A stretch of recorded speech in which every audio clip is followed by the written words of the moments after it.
My name is Dulcie Whitford. I'm 28 years old.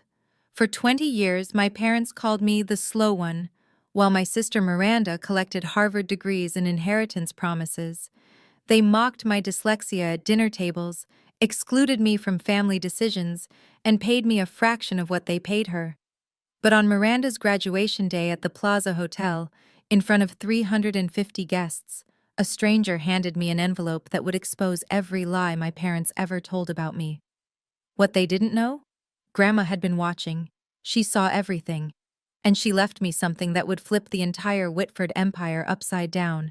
The Whitfords were old money Manhattan, the kind of family whose name appeared on hospital wings and museum plaques. My father, Gerald Whitford, ran Whitford Properties, a commercial real estate empire my grandmother Eleanor had built from a single Brooklyn office in 1965. By 2024, the company was valued at $92 million. I was born with dyslexia, diagnosed at 7. The letters on pages would swim and rearrange themselves, turning simple sentences into puzzles that took me 3 times longer to solve than other kids. My parents' response wasn't support. It was shame. When I was 12, they hired tutors for Miranda.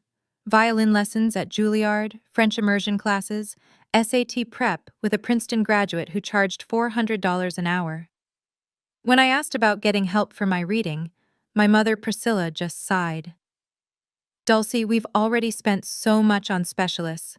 At some point, we have to accept that some children just aren't academic. I was 12, I believed her. So I learned to adapt on my own. Audiobooks became my lifeline. I developed a system of visual notes, diagrams, and flowcharts that helped me process information in ways traditional reading couldn't. And every Sunday afternoon, I'd take the train to my grandmother Eleanor's apartment on the Upper West Side, where she'd sit with me for hours, explaining concepts through stories instead of textbooks.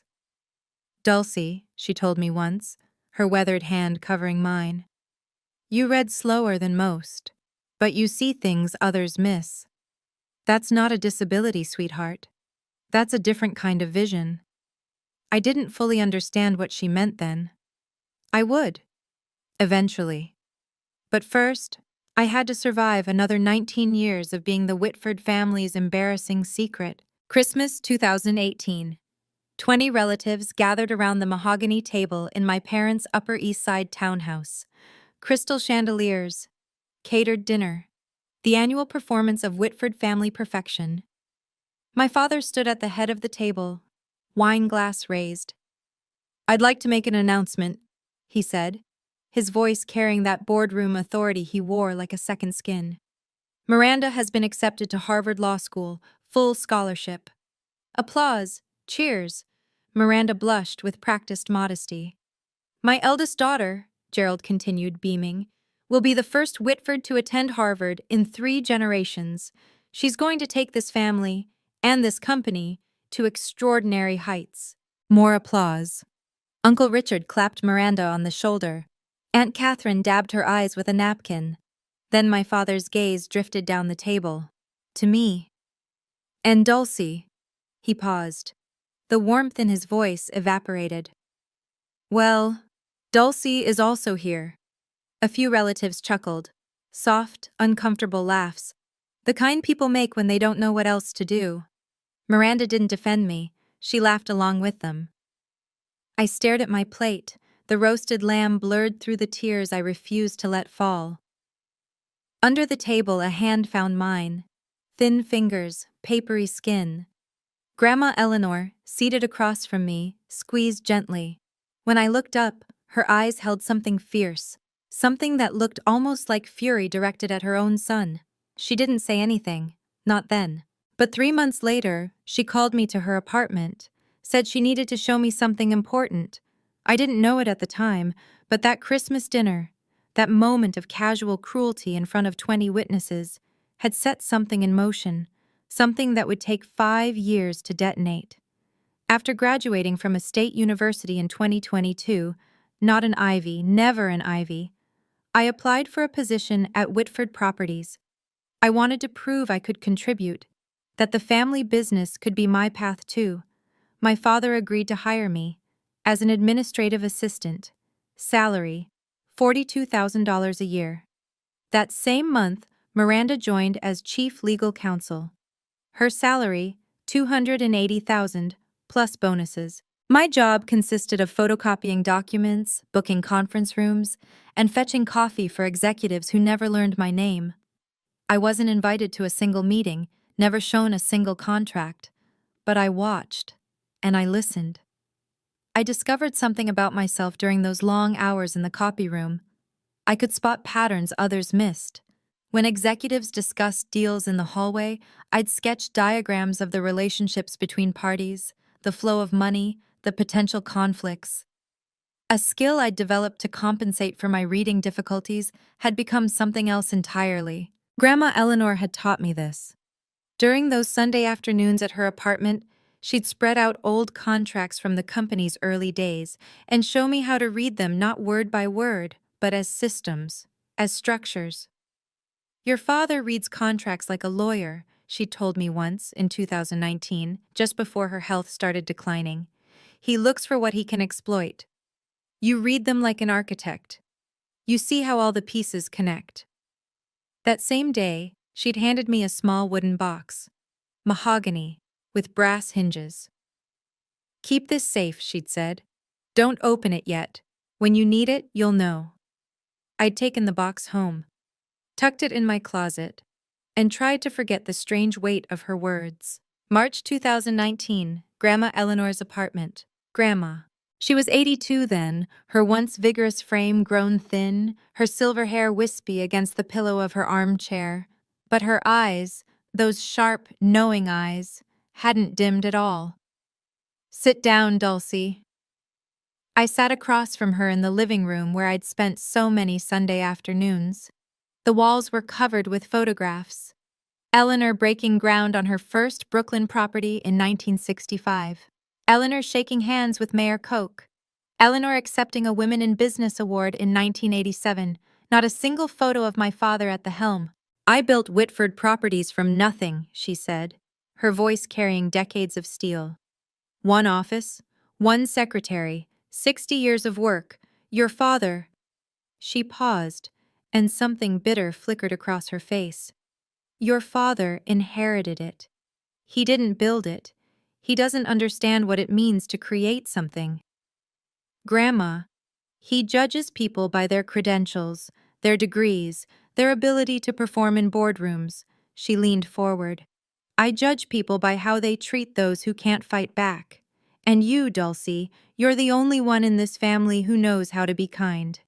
She pressed the wooden box into my hands. There's something inside that might help you someday, but not yet. You're not ready yet, and neither is Gerald. Her grip tightened. When the time comes, when he shows you exactly who he is, you'll know what to do. I wanted to ask what she meant, what was inside, why she'd chosen me, but she changed the subject, started talking about the weather, her garden, the book she was reading. 18 months later, she was gone. Pancreatic cancer. I held her hand in the hospice, the only family member at her bedside. The box remained unopened in my closet. April 2024. The email arrived on a Tuesday afternoon. Subject line: Position restructuring, confidential. Dear Ms. Whitford, as part of our ongoing organizational optimization, your current position will be eliminated, effective July 1st, 2024. HR will contact you regarding severance options. I read it 3 times. The letters swam, rearranged, settled back into the same devastating message. They were firing me. That evening, I stayed late, organizing files no one would ever look at. Through the thin wall separating my cubicle from my father's corner office, I heard voices, Gerald and Priscilla. Can't have her here when Miranda takes over, my father was saying. It looks bad. The CEO's sister working as a secretary. People will ask questions. What kind of questions? Why she's not in leadership, why we haven't promoted her. A pause. Why she's the way she is. My mother's response came soft, almost gentle. "We've done everything we could for her, Gerald. Some children just don't have what it takes." "Exactly. So she needs to go. We'll give her a generous severance. She can find something else, something more suited to her abilities." I pressed my palm against the wall. $42,000 a year. My studio apartment in Queens, shared with 2 roommates, cost $1,800 a month. No savings, no safety net. If I lost this job, I'd be homeless within 2 months. But the money wasn't what made my chest tight.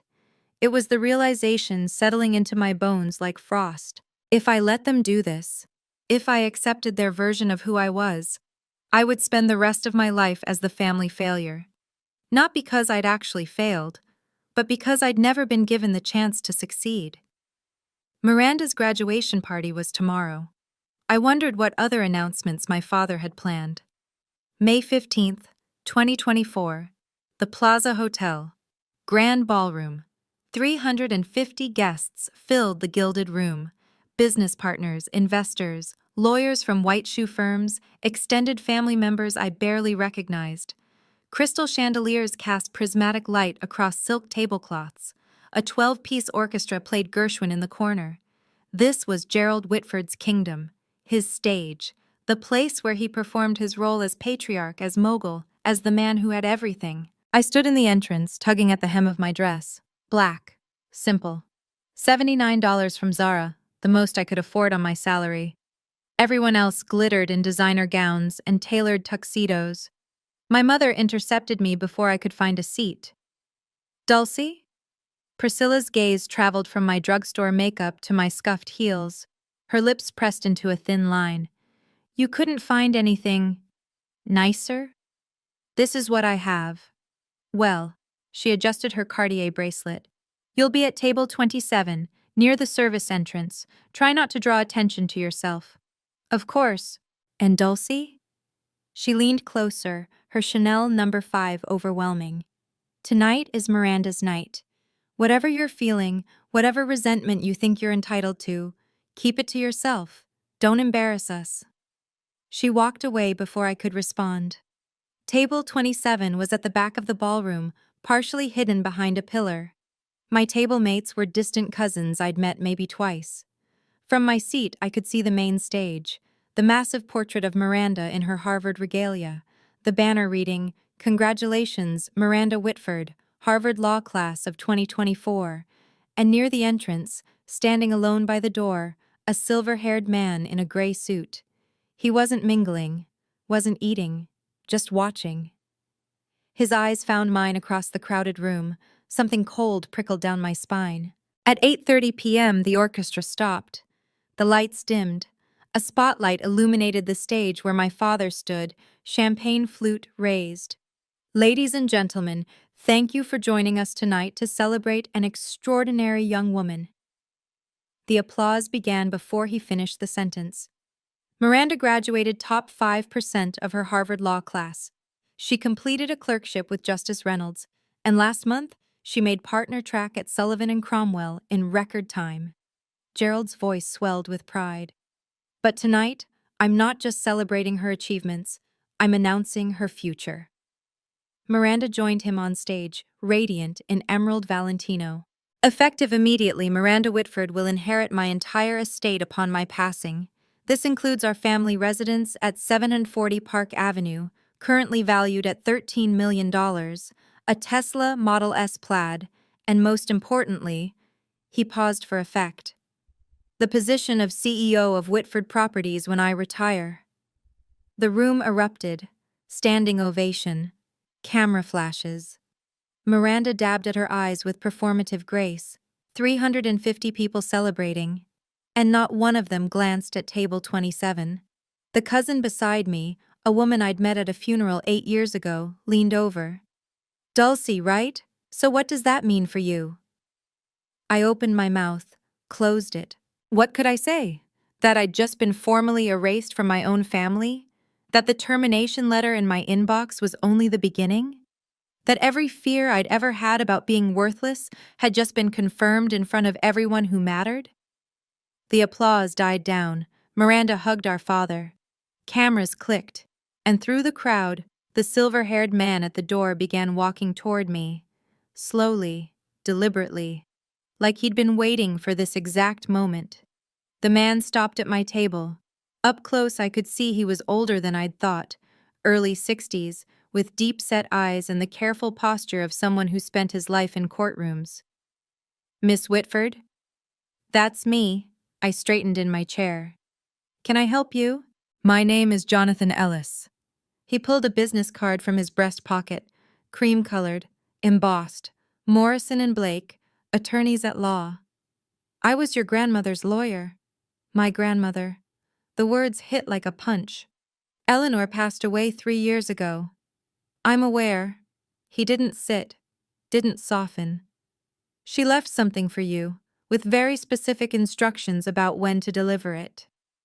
From inside his jacket, he produced a cream envelope, heavy stock, sealed with red wax bearing a notary's stamp. "What is this?" "Her will, the real one." His voice dropped. "The one your father doesn't know exists." I stared at the envelope. The notary seal read Morrison and Blake, September 12, 2019. 5 months after that Sunday afternoon in her apartment. 5 months after she'd handed me the wooden box. "I don't understand." "Your grandmother gave me explicit instructions. I was to deliver this document on the day your father publicly disinherited you." Ellis glanced toward the stage, where Gerald and Miranda were still basking in applause. "I believe that just occurred." My hands trembled as I took the envelope. "Mr. Ellis, what's in here?" For the first time, something almost like warmth flickered in his eyes. "Mrs. Eleanor told me to tell you, give this to Dulcie on the day Gerald shows her exactly who he is. By then, she'll be ready." He straightened his tie. "I'll be available when you have questions. You have my card." Then he turned and walked away, disappearing into the crowd. I couldn't breathe in that ballroom. I pushed through the service entrance, found an empty hallway near the kitchen. Fluorescent lights buzzed overhead, the sounds of celebration muffled to a distant hum. My fingers shook as I broke the wax seal. Inside, 3 pages of dense legal text. A notarized signature. A date. September 12, 2019. I read slowly, carefully. The letters swam, but I forced them into focus. "I, Eleanor Margaret Whitford, being of sound mind and body, do hereby revoke all previous testamentary documents and declare this to be my last will and testament." My eyes caught on a paragraph near the middle. "To my granddaughter, Dulcie Ann Whitford, I bequeath 51% of my shares in Whitford Properties, LLC, currently valued at approximately $47 million, along with all voting rights associated therewith." I read it again, and again. 51%, controlling interest. The will continued. "This bequest is made with full knowledge of my son Gerald's treatment of Dulcie.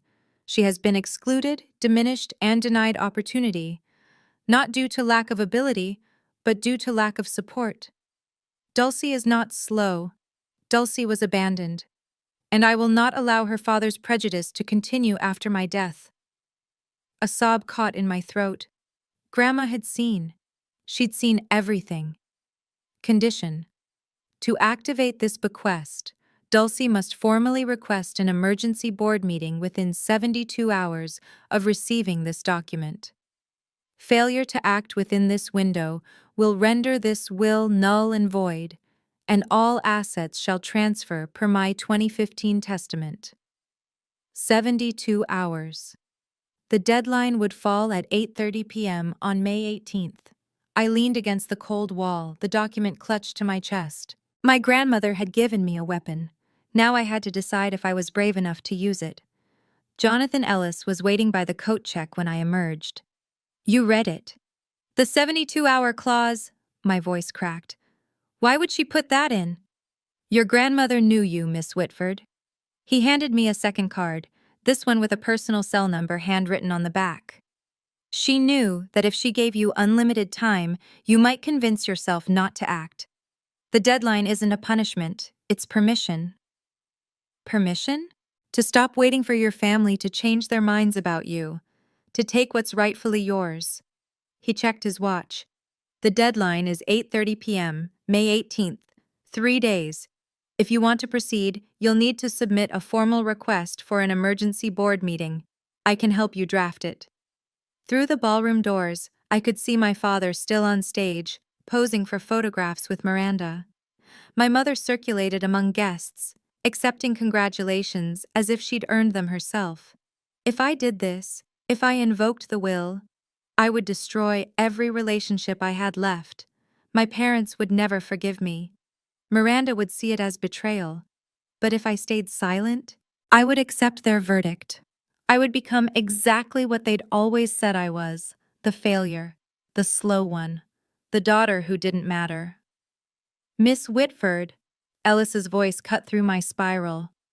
Your grandmother believed in you. She spent the last 3 years of her life preparing for this moment. The question is, do you believe in yourself? I looked at the will in my hands, at the elegant signature of the woman who'd held my hand under Christmas tables and taught me to read contracts like architecture. I'll call you tomorrow, I said. We're requesting that board meeting. Ellis allowed himself a small smile. She said you would. I'm going to pause here for just a moment. If you've ever been underestimated by the people who were supposed to believe in you, if you know what it feels like to be dismissed, I want you to comment the word enough below. Let me know I'm not alone in this. And if you want to see what happened when I walked into that boardroom, keep watching, because we're just getting started.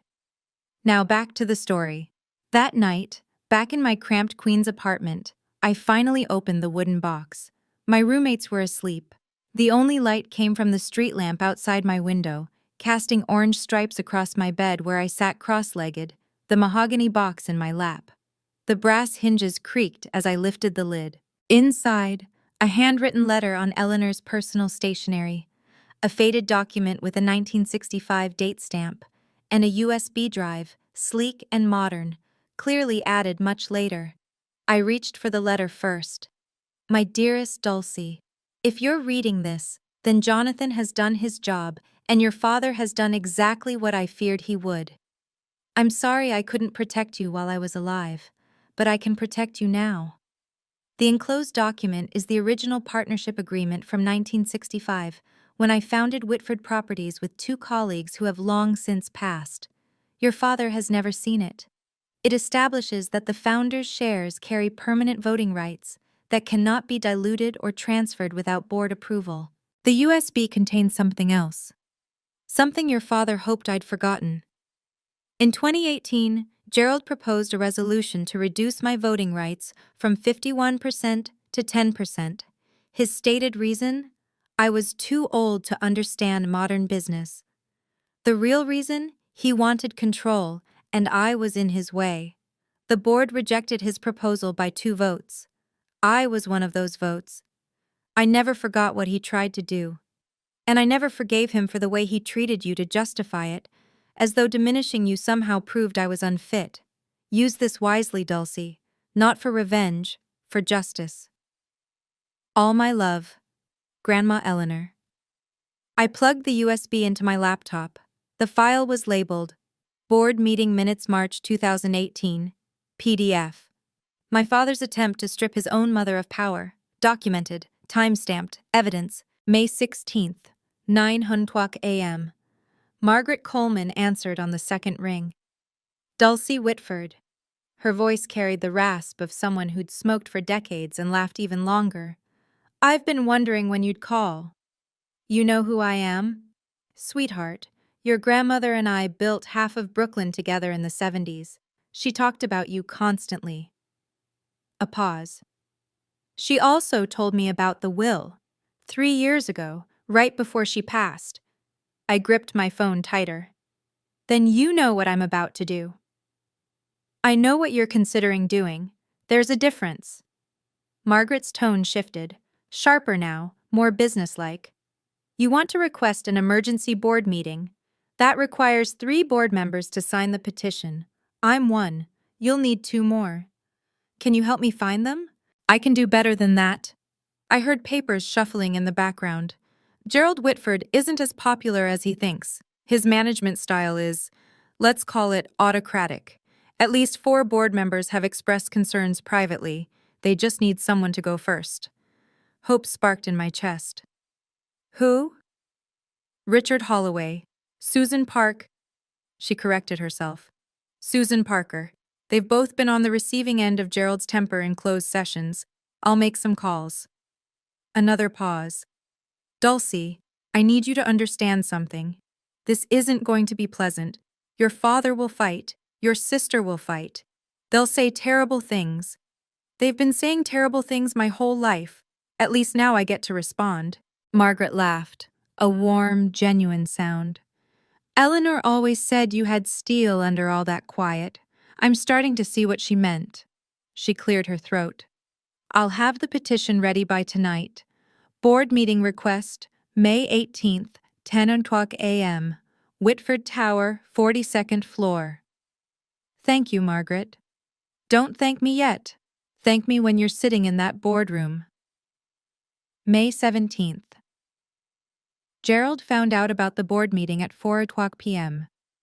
I know this because Miranda called me 45 minutes later, her voice tight with controlled fury. What did you do?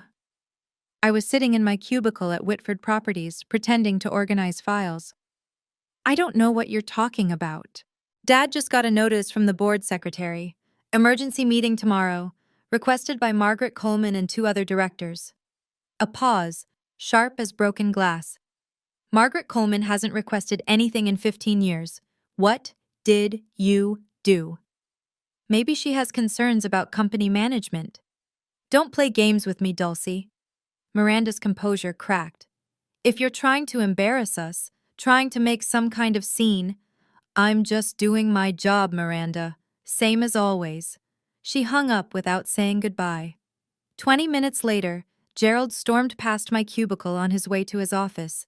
He didn't look at me, didn't acknowledge I existed, just slammed his door hard enough to rattle the windows.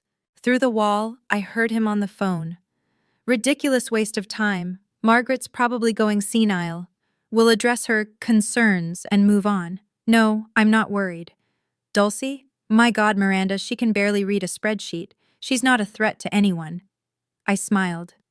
For the first time in 28 years, being underestimated felt like an advantage.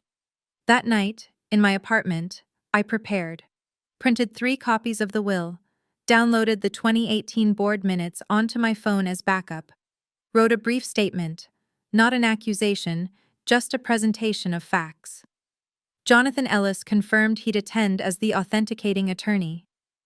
Margaret texted at 11 p.m. Petition filed. See you tomorrow. Your grandmother would be proud. I barely slept. But for once, it wasn't anxiety keeping me awake. It was anticipation. May 18th, 2024, 9:45 a.m., Whitford Tower. The elevator opened onto the 42nd floor, floor-to-ceiling windows, Italian marble, the kind of corporate opulence designed to intimidate. I stepped out in a borrowed gray blazer, my roommates 2 sizes too big, carrying a leather portfolio I'd bought at Goodwill for $12. The security guard at the boardroom door held up his hand. Name? Dulcie Whitford. He checked his tablet. Frowned. You're not on the authorized attendee list. I'm a Whitford Properties employee, and I have business with the board. Ma'am, this is a restricted meeting. I can't let you. Is there a problem? Miranda's voice behind me. I turned. She looked immaculate. Navy power suit, Hermes scarf, the uniform of someone who belonged in boardrooms. Dulcie. Her smile didn't reach her eyes. What are you doing here? I have information to present to the board. Information? Miranda laughed, a sharp performative sound. About what? You work in the copy room. The nature of my presentation is confidential. You don't even know what ROI stands for. Return on investment. It's not that complicated. Miranda's smile flickered. Before she could respond, our father appeared at the end of the hallway, flanked by 2 senior executives. What's going on here? Dulcie wants to attend the board meeting, Miranda said. I was just explaining that's not possible. Gerald looked at me the way he always did, like I was a stain he couldn't quite scrub out. Dulcie, go back to your desk. This doesn't concern you. Actually, a voice called from inside the boardroom, it does. Margaret Coleman appeared in the doorway. 72 years old, silver-haired, standing with the quiet authority of someone who'd been building empires when Gerald was still in diapers. I invited her. She has standing to address the board. Margaret smiled. Let her in. Gerald's jaw tightened. For a moment I thought he might physically block the door. But Margaret Coleman had been a board member for 32 years. Her authority in that room exceeded his. Fine. My father's voice was ice. Let her speak. We'll see how long it takes before she embarrasses herself. The boardroom was smaller than I'd imagined. An oval table of polished walnut, 12 leather chairs, portraits of past executives on the walls, including, I noticed, my grandmother Eleanor, her painted eyes seeming to watch from above the fireplace. 12 board members took their seats. Gerald at the head, Miranda to his right, not officially a board member yet, but positioned as heir apparent. I was directed to a chair at the far end, the children's table of corporate governance. In the corner, Jonathan Ellis sat with his briefcase.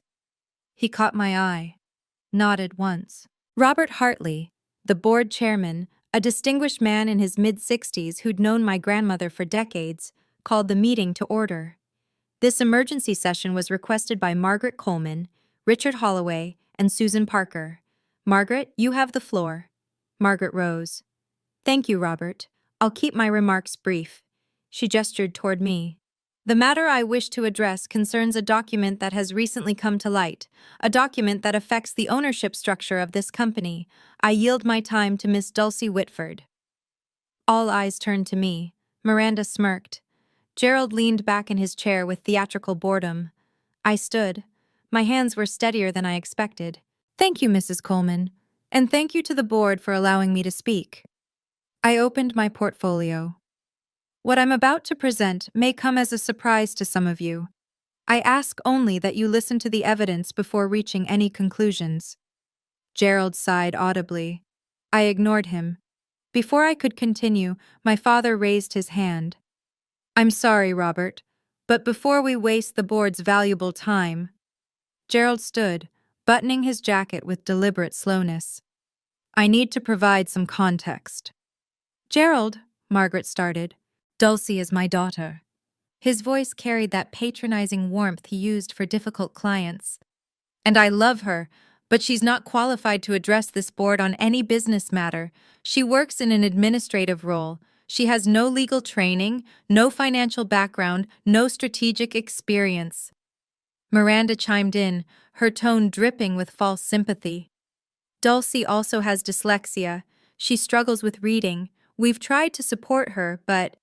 She shrugged elegantly. Some limitations can't be overcome with effort alone. A few board members shifted uncomfortably. What we're seeing here, Gerald continued, is a troubled young woman acting out. Perhaps due to the announcement at Miranda's graduation party, sibling jealousy is... Mr. Whitford. Robert Hartley's voice cut through like a gavel. You'll have an opportunity to respond. But Miss Whitford requested this time, and she's entitled to use it. Gerald sat down. His expression promised consequences. Miranda caught my eye and mouthed, You're embarrassing yourself.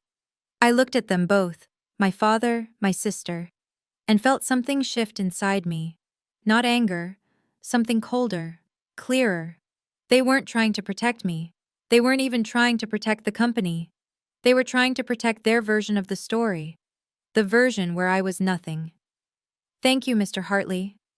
I pulled the document from my portfolio. I won't be discussing my reading ability today. I'll be discussing this. I held up the will. The room went silent. This is the last will and testament of Eleanor Margaret Whitford, founder of this company, notarized September 12, 2019. Gerald's face drained of color. That's impossible. Gerald's voice came out strangled. My mother's will was executed in 2015. I have a copy. You have a copy of her previous will. I kept my voice level. Clinical. Under New York Estates, Powers, and Trusts law, a subsequent valid will automatically revokes all prior testamentary documents. This will, I placed it on the table, was executed 4 years after the one you possess. I slid the document to Robert Hartley. Mr. Ellis? I gestured to Jonathan, who rose from his corner seat. Would you please confirm the authenticity of this document? Jonathan approached the table. I'm Jonathan Ellis, partner at Morrison and Blake. I served as Eleanor Whitford's personal attorney from 2008 until her death in 2021. I can confirm this will was executed in my presence on September 12, 2019. It was witnessed by 2 independent notaries, and the original is held in escrow at Chase Private Client. Robert Hartley studied the document. His eyebrows rose. This will bequeaths 51% of Whitford Properties shares to... He looked up at me. To you, Miss Whitford. Murmurs rippled around the table. That's a forgery, Miranda said, but her voice had lost its confidence. It's not. Jonathan's response was immediate. And I'd advise you against making accusations of fraud without evidence, Ms. Whitford. Morrison and Blake's reputation speaks for itself.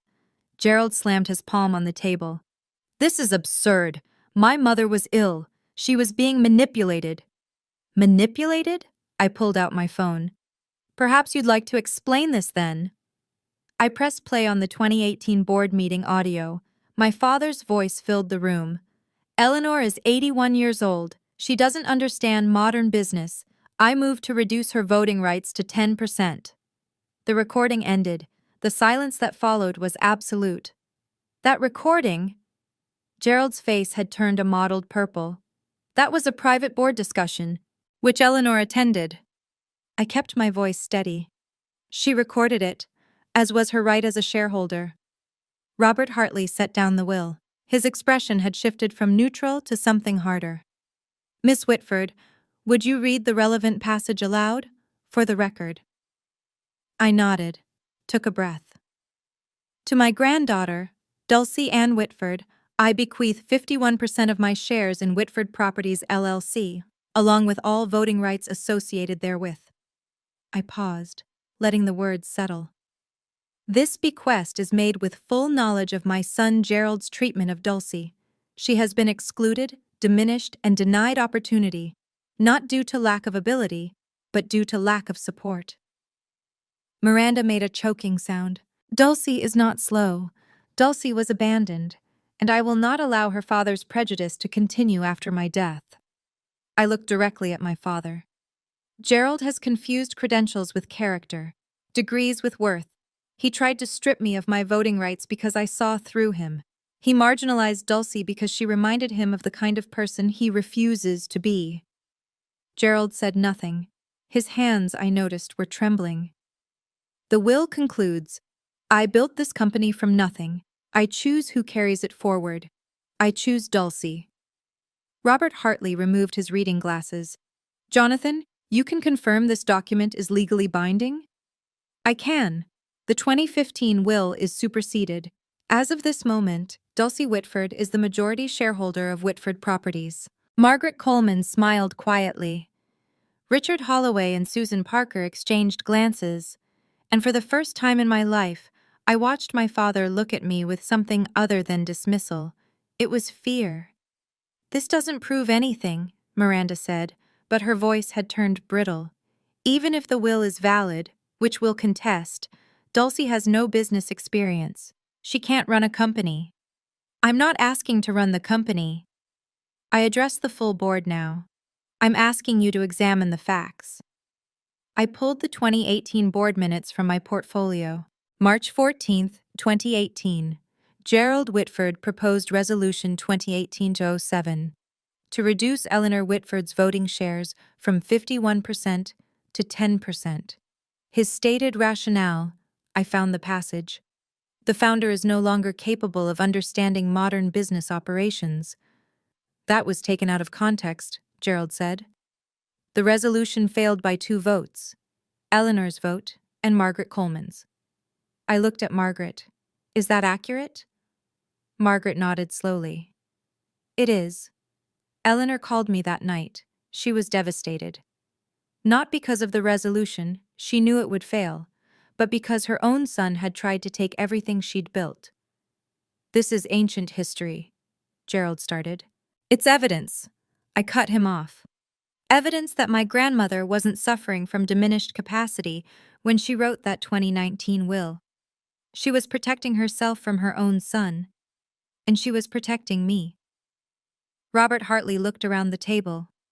Does anyone else have documentation contradicting what's been presented? Silence. Gerald? My father's jaw worked. No words came. Miranda?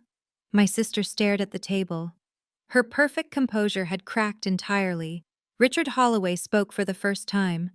Robert, I think we need to recess and have legal counsel review these documents.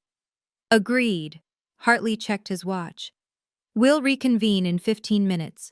Jonathan, please remain available. The board members rose. Conversations broke out in hushed tones. Gerald didn't move. He sat frozen, staring at his mother's portrait on the wall. I wondered if he could feel her watching. 15 minutes stretched into 45. The board's legal counsel, a thin man named Patterson, whom I'd never met, spent the entire time on his phone with Morrison and Blake, Chase private client, and the New York State Court's records office. I sat alone at the end of the table. Jonathan Ellis brought me a glass of water. Margaret Coleman patted my shoulder as she passed. Gerald and Miranda huddled in the corner, their whispered argument growing increasingly heated. Finally, Patterson returned to the table and whispered in Robert Hartley's ear. Hartley's expression flickered, surprise, then resignation. Please take your seats. The board members filed back to their chairs. The tension in the room had crystallized into something brittle. Our legal counsel has confirmed the following, Hartley read from his notes. The will presented by Miss Whitford is valid under New York state law. It supersedes all previous testamentary documents. Effective immediately, Dulcie Ann Whitford holds 51% of Whitford Properties shares. Someone inhaled sharply. Additionally, Hartley continued, as majority shareholder, Miss Whitford has the right to propose motions to the board, including matters pertaining to executive leadership. He looked at me. Miss Whitford, do you have any motions you wish to bring forward? I stood. My heart was pounding, but my voice held steady. I have one motion. Gerald rose from his seat. Robert, this is... Sit down, Gerald. Hartley's voice carried unexpected steel. Miss Whitford has the floor. Gerald sat. His face had gone gray. I looked around the table at 12 people who, until an hour ago, had never considered me capable of anything. Now they waited for my decision. The power to destroy my father's career was in my hands. I thought about what my grandmother would want. And I made my choice. I'm not proposing to remove Gerald Whitford as CEO. The tension in the room shifted. Miranda's head snapped up. Even Margaret looked surprised. What I am proposing, I continued, is a vote of confidence. The board will decide whether Gerald Whitford retains their confidence as CEO of Whitford Properties. If the majority votes no confidence, he resigns. If the majority votes confidence, I will not interfere with operational leadership during my tenure as majority shareholder. This is absurd, Miranda stood. You're turning this into a spectacle, a revenge fantasy. No, I met her eyes. This is corporate governance. The same process that exists in every well-run company. The same process Grandma Eleanor established in our bylaws 40 years ago. I paused. If Dad has the board's confidence, he has nothing to worry about. Robert Hartley studied me for a long moment.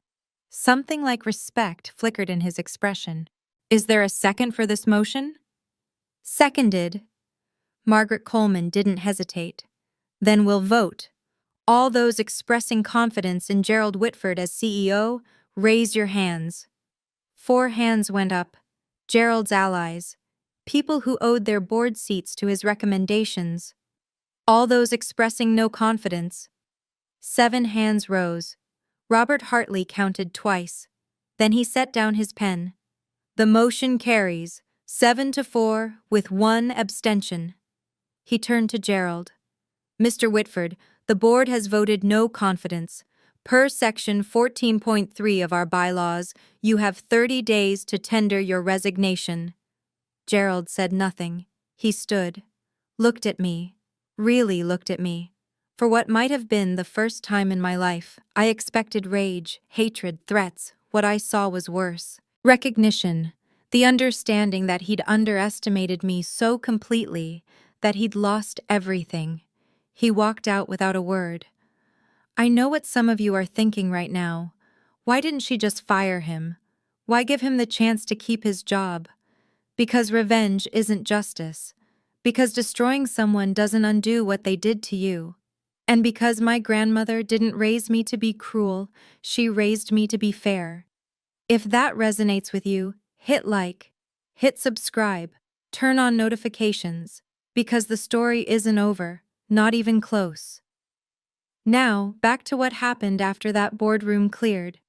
Gerald caught me in the private corridor outside the boardroom. Priscilla was with him. Someone must have called her during the recess. Her face was tear-streaked, mascara bleeding down her cheeks. You. Gerald's voice was barely controlled. You ungrateful, scheming. Gerald. Priscilla put a hand on his arm. Not here. Not here? She just destroyed our family in front of 12 people. I stood my ground. I didn't destroy anything, I told the truth. The truth?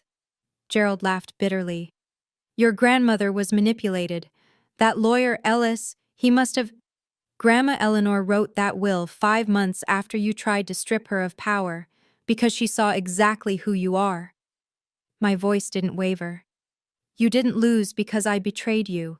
You lost because you betrayed her. Priscilla stepped forward. Dulcie, sweetheart, you have to understand. We were trying to protect you. You've always struggled. We didn't want to put pressure. You didn't protect me. You erased me. 28 years of silence crystallized into words. Every Christmas dinner, every family photo, every conversation where you talked about Miranda's achievements and pretended I didn't exist. That wasn't protection. That was abandonment. That's not fair. You're right. It wasn't fair. I met my mother's eyes. I spent my whole life trying to prove I was worthy of this family. I'm done proving. The documents speak for themselves. Gerald grabbed my arm. This isn't over. We'll contest that will. I pulled free. You'll lose. And you know it, because Grandma Eleanor planned for every contingency, including this one. I walked toward the elevator. Behind me, I heard my mother's voice. Dulcie, wait. I didn't wait. For the first time in my life, I didn't need their permission to leave. The elevator doors closed on my parents' faces. I leaned against the brushed steel wall, finally allowing myself to breathe. The adrenaline that had carried me through the past 2 hours began to ebb, leaving something unexpected in its wake. Not triumph, not satisfaction, grief. I'd just severed 28 years of hoping things would change, of believing that if I was patient enough, quiet enough, good enough, my parents would eventually see me, love me the way they loved Miranda. That hope was dead now. I'd killed it myself. The elevator descended 42 floors. By the time it reached the lobby, I'd wiped my eyes and straightened my borrowed blazer. Jonathan Ellis was waiting by the security desk. That was… He searched for the word. Remarkable. It was necessary. Your grandmother would agree. He fell into step beside me as I walked toward the exit. What happens now? Now I go home, sleep, try to figure out what my life looks like without the family I thought I had. And the company? I don't want to be CEO. I never did. We stopped at the revolving doors. I just want the company my grandmother built to be run by people who actually care about it. Not people who see it as their personal inheritance. Ellis nodded slowly. The board will want to meet with you, discuss transition plans, your role going forward. I know, but not today. I pushed through the door, felt the Manhattan sunlight hit my face.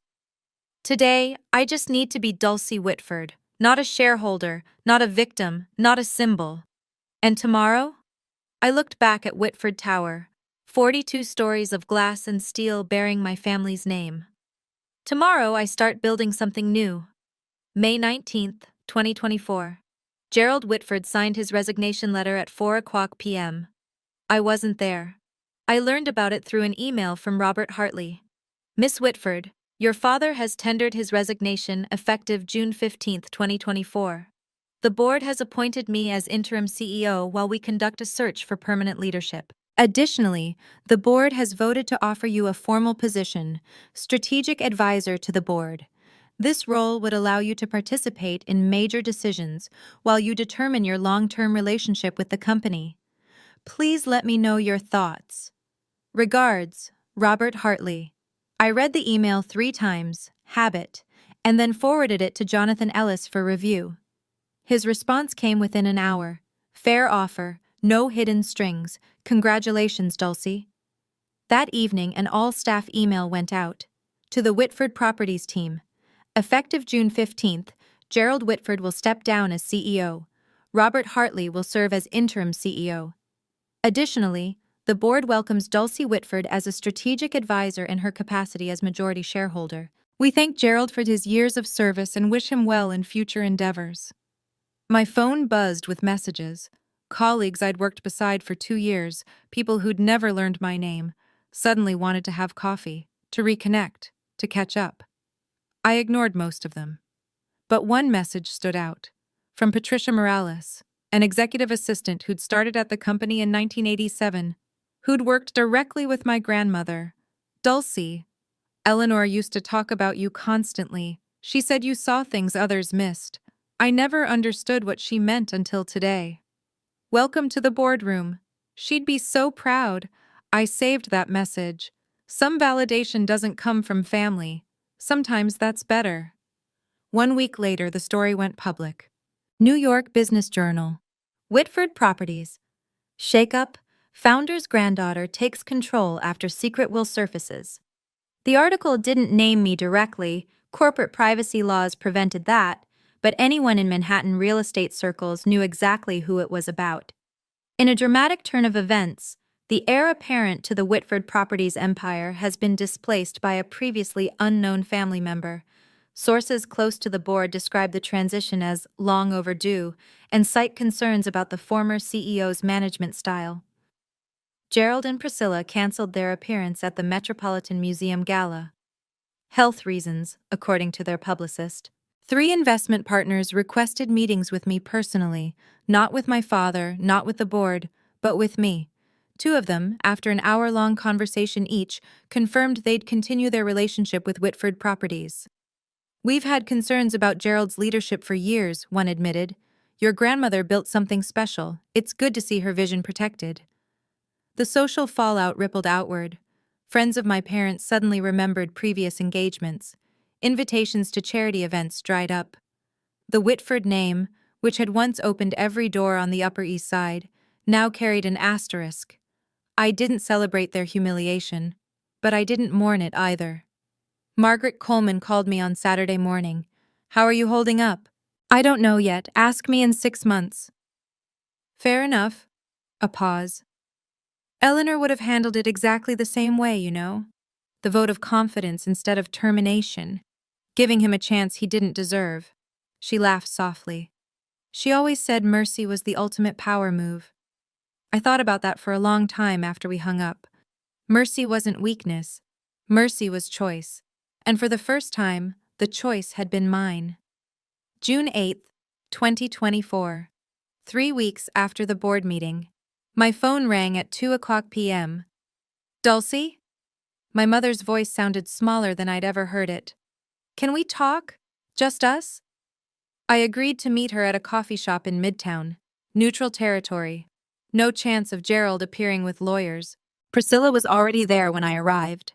She looked older somehow. The careful makeup couldn't hide the exhaustion beneath. Thank you for coming. She wrapped her hands around a cup she hadn't touched. I know I don't deserve it. What do you want, Mom? To apologize. The word came out cracked. For everything. For the way we treated you. For the things we said. for the things we didn't say. Are you apologizing because you're sorry, or because everything changed?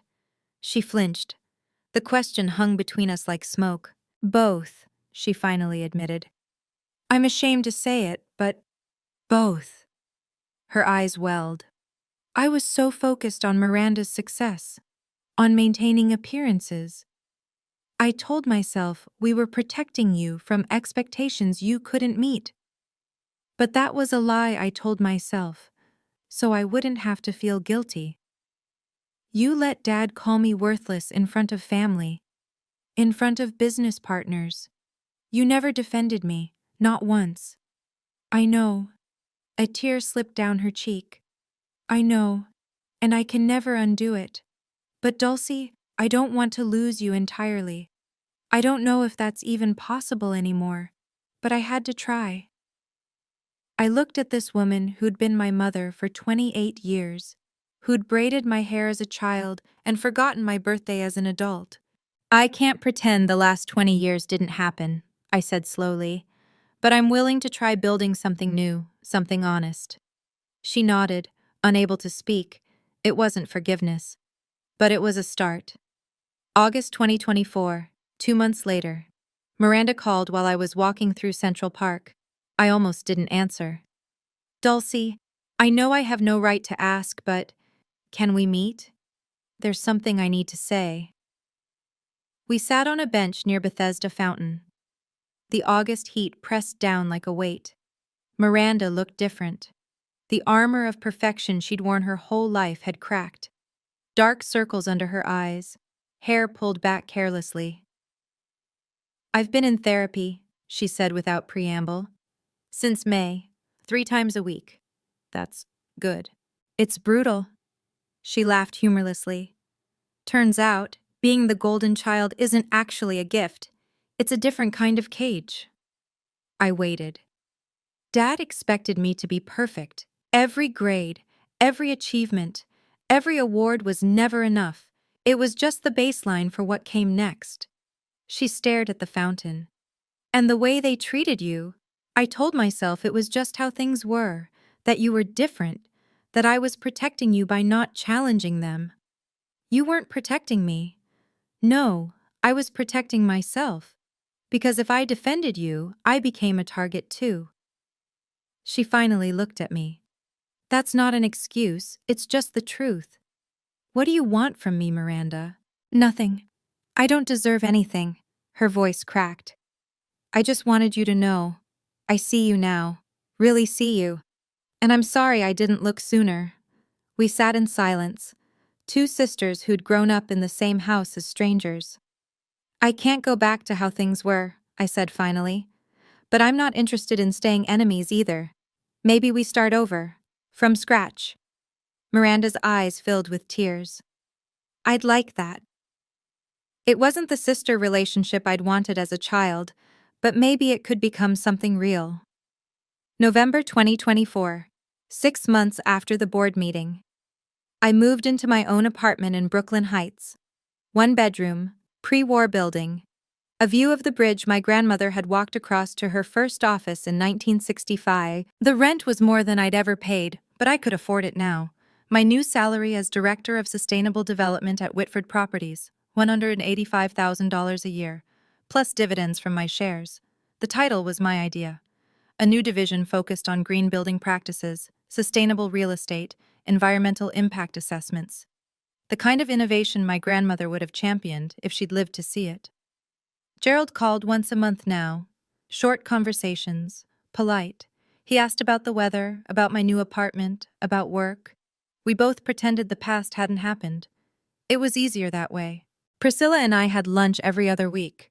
Slowly, awkwardly, she was learning to see me as a person instead of a problem. It wasn't the mother-daughter relationship I'd dreamed of, but it was honest, which was more than we'd ever had. Miranda and I got coffee on weekends sometimes. We were learning each other, really learning, for the first time.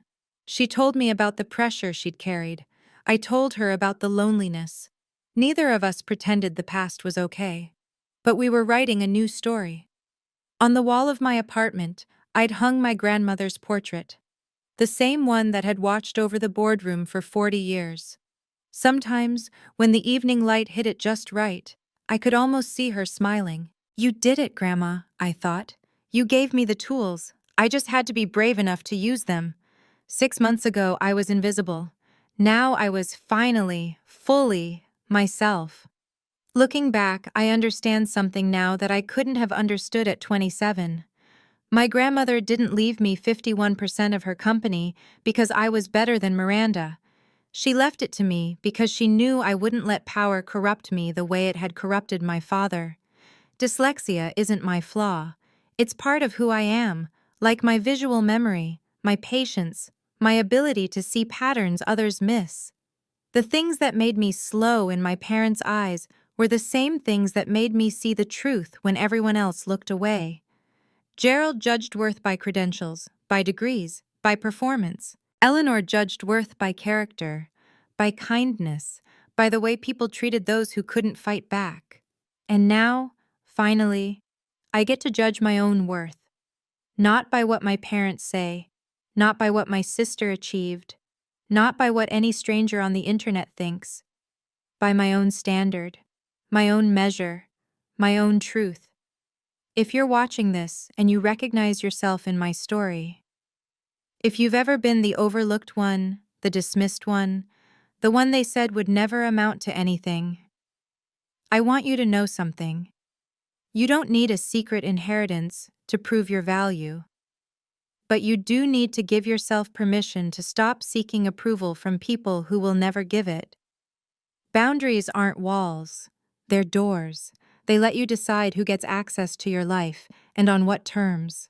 My family hurt me for 28 years, but I didn't need to hurt them back to find peace. I just needed to stop waiting for them to see me and start seeing myself. That's the real inheritance my grandmother left me, and nobody can ever take it away. If this story meant something to you, if it reminded you that your worth isn't determined by the people who failed to see it, I want to hear from you.